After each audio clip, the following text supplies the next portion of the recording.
Well, when it comes to elite performance in endurance sport, there's no doubt that when we boil it down, our ultimate goal is to run faster for longer, regardless of what level it is that we compete at. The problem with this goal is that so many of us think if we want to go faster on race day, then naturally we just have to go faster for longer in training, which produces us to go out and just smash ourselves for a little bit longer, a little bit harder, and try and repeat that as often as possible with the goal of getting better performance on race day.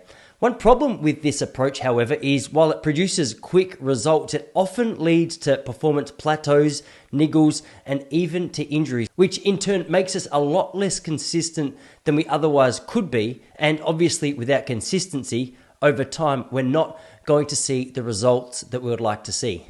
One thing we've heard a lot about in recent years is this approach to training known as zone 2 training, a zone of heart rate training where we're balancing the intensity with a moderate approach to the exercise, while we still in around 20% of the efforts that we're doing really hit a more maximal approach to that training. The other 80%, the majority of the work is done at an intensity which is relatively easy to absorb. When we find the balance between these two approaches, obviously our body's ability to improve, adapt, but also get stronger and maintain consistency over a longer course of time is going to improve, which ideally should lead to a lot better performance. Recently on the Relaxed Running podcast, I was lucky enough to sit down with 6-time Ironman world champion Mark Allen to discuss his training methods and the influence that people like Phil Maffetone, or the creator of the MAF method, had in his own career in the late 80s and early 90s. A lot of what we're speaking about as modern in 2024 were actually being implemented by the likes of Phil Maffetone and Mark Allen a long time ago, producing some incredible results. I mean, you don't have to look too far into Mark Allen's career to see that this is true. In the podcast, there was a couple of standout moments that I wanted to share with you about the training of Mark, the philosophy that he applied, and the reasons why, with the intention of giving you a little food for thought as to how you can adjust your training to start to see some better results. In this first clip, I was picking Mark's brain around his opinion on what some of the mistakes that he often sees athletes that he coaches or that he sees competing make with their training. Yeah, like most athletes who come to me for coaching, they don't need motivation. They need me to help them put on the brakes a little bit. And they need me to be that sounding board that allows them to take an easy day when they need it, when the rest of life is going berserk for them and they just can't handle the volume of training that would be ideal.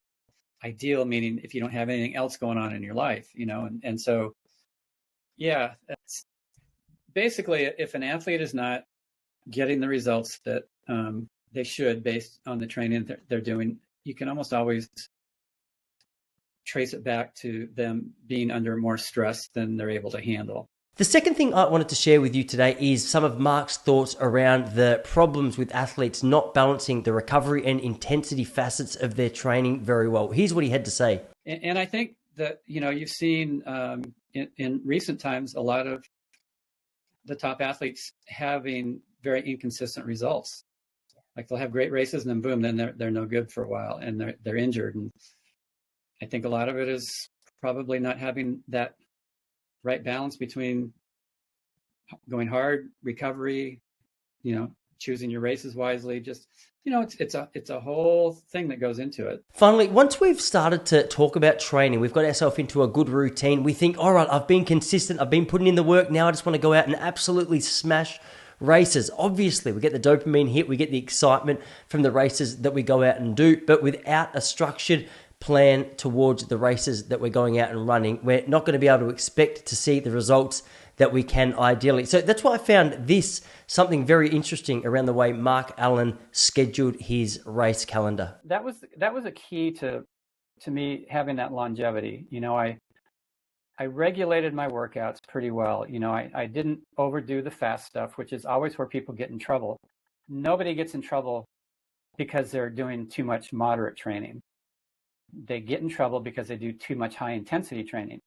I also, I passed up a number of races that I would have loved to have gone to, but I knew that if I did them, the stress on my body over the course of the season, one, I wouldn't have a good Kona at the end of the year, which was always my main goal.